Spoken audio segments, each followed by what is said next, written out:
Urdu novel Raja Gidh سے شہرت حاصل کرنے والی معروف ادیبہ اور افسانہ نویس بانو قدسیہ 28 نومبر سن 1928 کو مشرقی پنجاب کے ضلع فیروز پور میں پیدا ہوئی اور تقسیم ہند کے بعد لاہور آ گئیں۔ انہوں نے اپنی زندگی کے باقی ایام پنجاب کے دارالحکومت لاہور میں گزارے۔ اردو ادب کو معروف ناول اور افسانے دینے والی بانو قدسیہ نے کم عمری میں ہی لکھنا شروع کر دیا تھا۔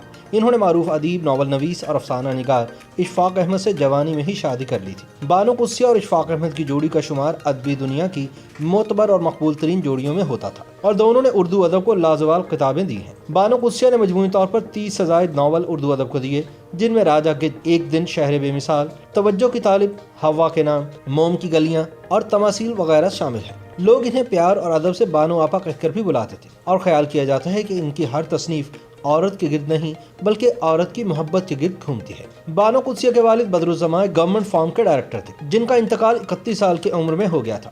اس وقت ان کی والدہ ذاکرہ بیگم کی عمر صرف 27 برس تھی۔ بانو قدسیہ کی اپنی عمر اس وقت 3.5 سال تھی۔ بانو نے ابتدائی تعلیم اپنے آبائی قصبے سے ہی حاصل کی۔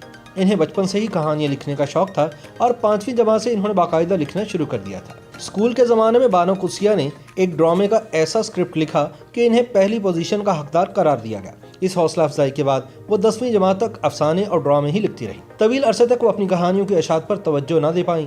گورنمنٹ کالج لاہور سے ایم اے اردو کرنے کے دوران اشفاق احمد کی حوصلہ افزائی پر ان کا پہلا افسانہ داماندگی شوق سن 1950 میں اس وقت کے سرکردہ ادبی جریدے ادب لطیف میں شائع ہوا۔ اپنے لکھنے کے حوالے سے بانو قدسیہ کہتی ہیں کہ میں نے کسی سے اصلاح نہیں لی اور نہ کبھی کسی سے کچھ پوچھا تا وقت کہ میری شادی نہیں ہوگی۔ اس کے بعد اشفاق احمد صاحب میرے بڑے معاون و مددگار بلکہ استاد ہوئے۔ انہوں نے مجھ سے کہا کہ اگر تمہیں لکھنا ہے تو ایسا لکھو کہ کبھی مجھ سے 2 قدم آگے رہو اور کبھی 2 قدم پیچھے، تاکہ مقابلہ پورا ہو۔ بہرحال شادی کے بعد دونوں رائٹرز کام میں جت گئے۔ 1 سال بعد انہوں نے ایک ادبی رسالے داستان گو کا اجرا کیا۔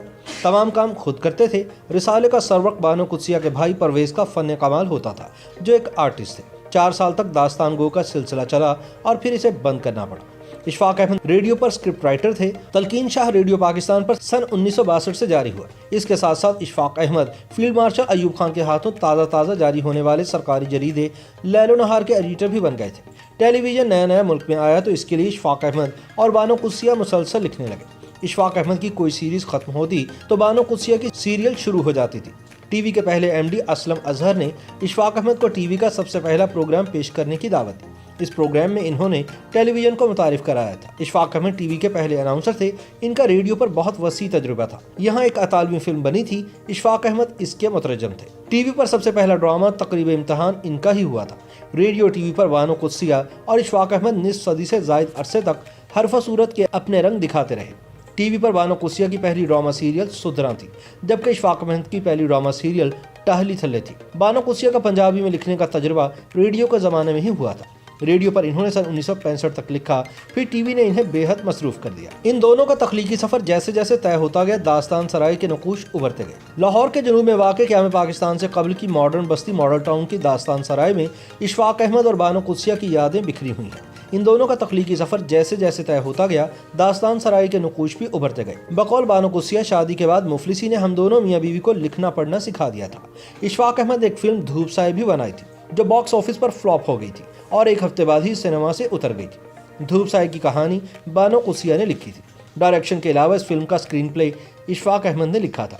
بانو قدسیہ نے افسانوں، ناولز، ٹی وی اور ریڈیو ڈراموں سمیت نثر کی ہر صنف میں طبع آزمائی کی۔ سن 1981 میں شائع ہونے والا ناول راجا گدھ بانو قدسیہ کی حقیقی شناخت بنا۔ موضوع کے لحاظ سے ناول در حقیقت ہمارے معاشرے کے مسائل کا ایک ایسا تجزیہ ہے جو اسلامی روایت کے عین مطابق ہے، اور وہ لوگ جو زندگی، موت اور دیوانگی کے حوالے سے تشکیلی مراحل میں گزر رہے ہیں، بالخصوص ہمارا نوجوان طبقہ، ان کے لیے یہ ایک گراں قدر حیثیت کا حامل ناول ہے۔